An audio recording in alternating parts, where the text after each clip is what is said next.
Hello students, welcome to CR International School online classes. बेटा कल के लेक्चर में हमने पढ़ा था लेसन नंबर 4 सांवले सपनों की याद, जो हम आधा पढ़ चुके थे। आज उसी को हम कंटिन्यू करते हैं कि उसमें क्या बताया है। उसमें सालिम अली के बारे में बताया गया है।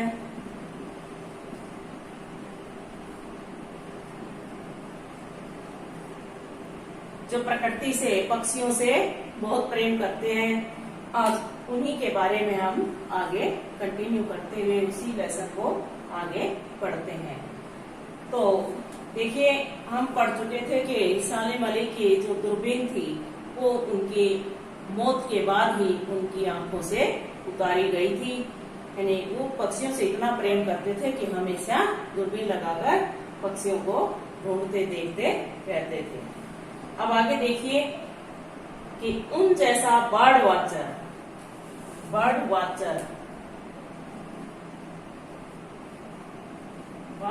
होता है, ऐसे बर्ड इंग्लिश का वर्ड है।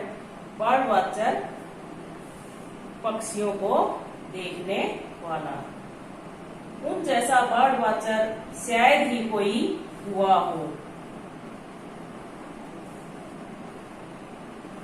लेकिन एकांत क्षणों में सालिम अली बिना दूरबीन भी देखे गए हैं। यानी कभी कभी अकेले वो बिना दूरबीन के भी देखे गए हैं।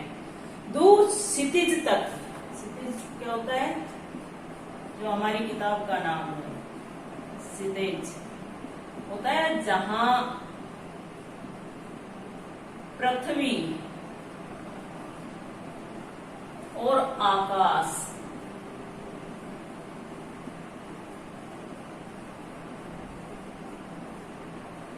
मिलते हुए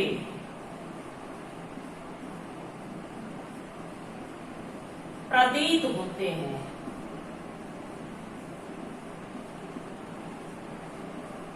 वो स्थान क्षितिज कहलाता है। यानी जहां पृथ्वी और आकाश मिलते हुए दिखाई देते हैं। जब हम दूर तक देखते हैं तो ऐसा लगता है जैसे आसमान नीचे जमीन पर टिका हो।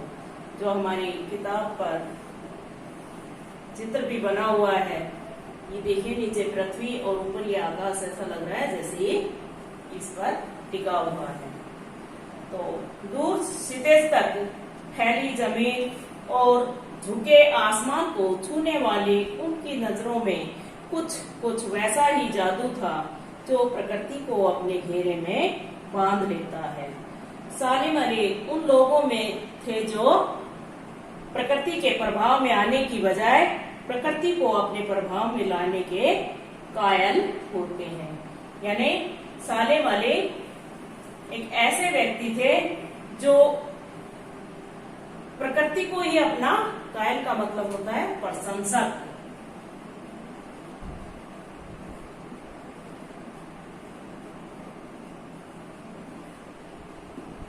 कायल का मतलब होता है प्रशंसक, यानी उस पर मुग्ध हो जाना।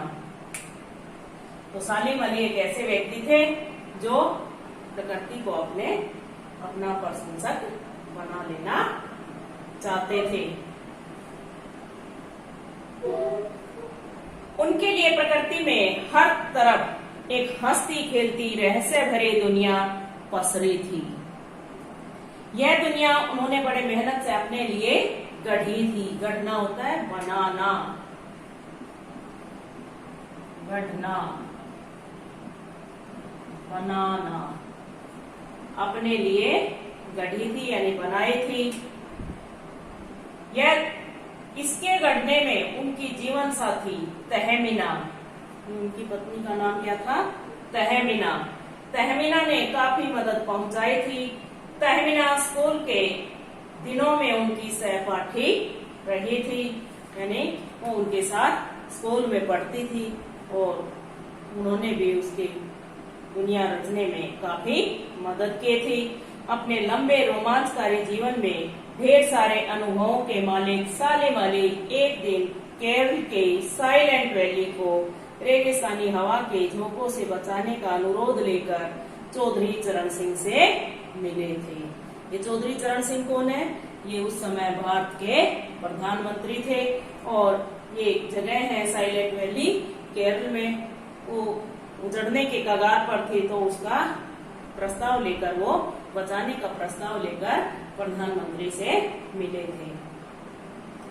वे प्रधानमंत्री थे। चौधरी साहब गांव के मिट्टी पर पड़ने वाली पानी की पहली बूंद का सच जानने वाले नेता थे, यानी वो जमीन से जुड़े हुए नेता थे। हर व्यक्ति की समस्या को सुलझाने का प्रयास करते थे।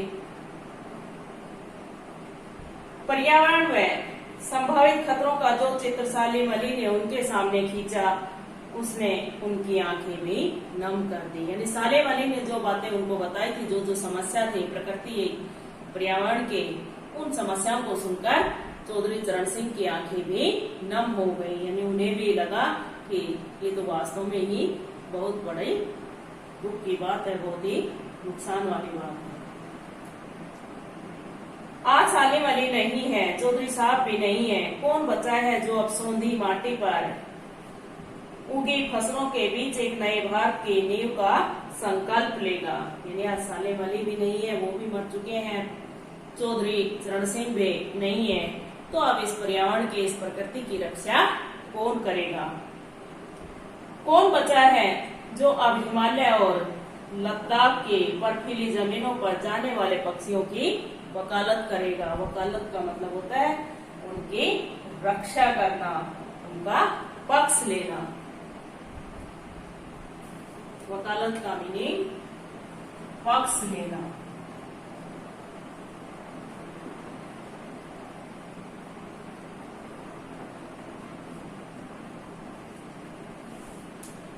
सालिम अली ने अपनी आत्मकथा का नाम रखा था कॉल ऑफ ए स्पैरो। क्या नाम था? इंग्लिश का है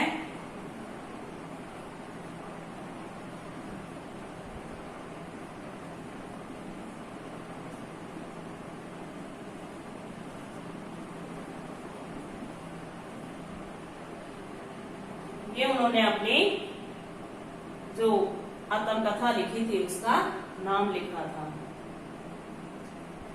मुझे याद आ गया, D.H. लॉरेंस की मौत के बाद लोगों ने सालेम अली, या फिर कहिए कि जब D.H. लॉरेंस की मृत्यु हुई तो लोगों ने उनकी पत्नी फ्रीडा से, फ्रीडा कौन थी? D.H. लॉरेंस की पत्नी, और सालिम अली की पत्नी का नाम था तहमीना। लॉरेंस भी पक्षी और प्रकृति प्रेमी थे, तो लोगों ने जब उनकी पत्नी से, फ्रीडा से पूछा कि वह अपने पति के बारे में कुछ लिखे, कुछ कहे। फ्रीडा चाहती तो ढेर सारी बातें लॉरेंस के बारे में लिख सकते थे, लेकिन उन्होंने कहा मेरे लिए लॉरेंस के बारे में लिखना संभव नहीं है। क्यों? मुझे महसूस होता है मेरी छत पर बैठने वाली गोरैया, ये गोरैया नामक एक चिड़िया थी, ये उनके बारे में मेरे से अधिक बातें जानती है। क्यों? क्योंकि लॉरेंस भी पक्षी प्रेमी थे और वो इतने खुले दिल वाले इंसान थे कि वो पक्षियों से, ऐसा लगता है कि पक्षियों से बातें भी करते थे। तो मुमकिन है लॉरेंस मेरी रगों में, मेरी हड्डियों में समाया हो, लेकिन मेरे लिए कितना कठिन है। ये फ्रीडा कह रही है कि ये हो सकता है, लेकिन मेरे लिए बहुत ही कठिन है। उसके बारे में अपने अनुभवों का, को शब्दों का जामा पहनाना। जामा का मतलब क्या होता है? उनको लिखना। तो ये मुझे यकीन है मेरी छत पर जो बैठती है गोरैया, वो हम दोनों के बारे में ही मेरे से ज्यादा जानती है। यानी लॉरेंस के बारे में ही नहीं, बल्कि वो मेरे बारे में भी और उनके बारे में भी मेरे से अधिक जानती है। जटिल प्राणियों के लिए सालिम अली हमेशा एक पहेली बने रहेंगे। बचपन के दिनों में उनकी एयरगन से घायल होकर गिरने वाले नीले कंठ की वह गोरैया सारी जिंदगी उन्हें खोज के नए नए रास्तों की तरफ ले जाती रही होगी। जिंदगी की ऊंचाइयों में उनका विश्वास एक क्षण के लिए भी डिगा नहीं। वो लॉरेंस की तरह नैसर्गिक होती है।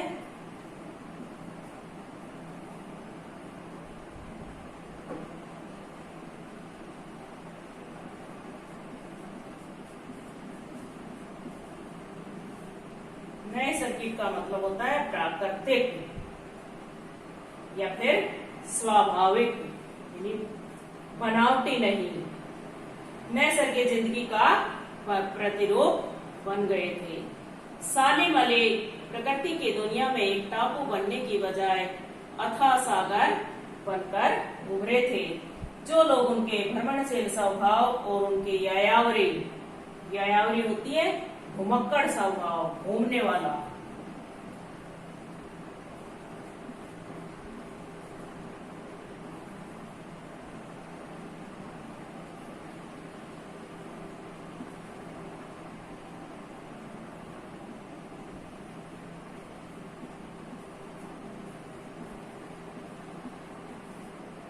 होता है घुमक्कड़ स्वभाव।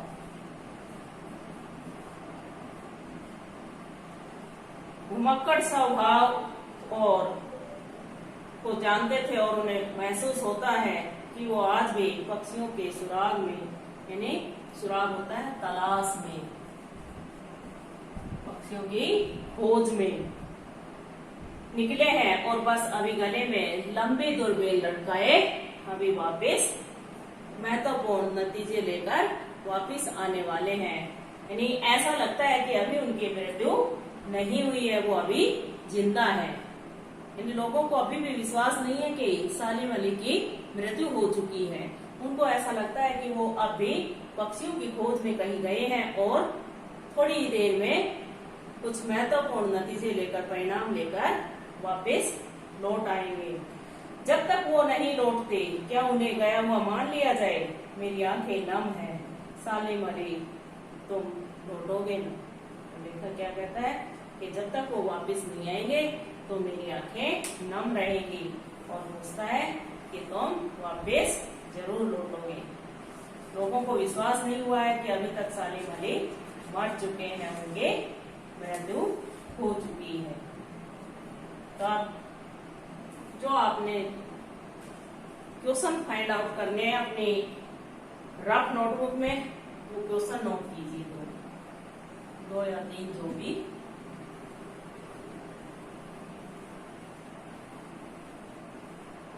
तो पहला क्वेश्चन लिखिए, वृंदावन में सुबह सवेरे क्या अनुभूति होती है?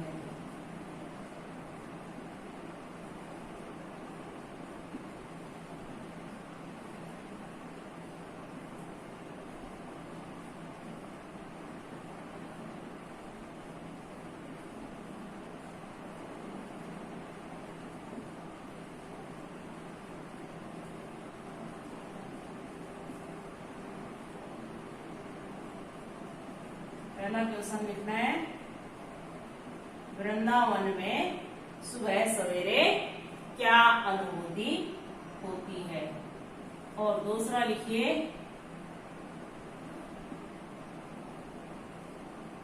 सालिम अली की पत्नी का क्या नाम था?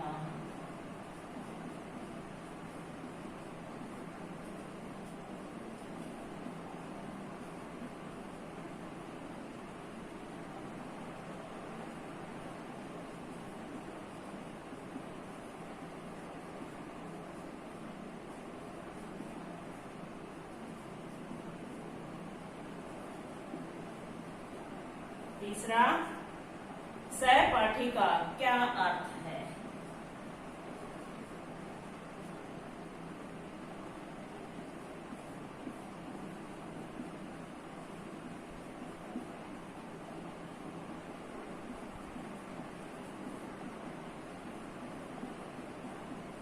बेटा ये तीन क्वेश्चन अपनी रफ नोटबुक में अपने आप आंसर बना के लिखने हैं।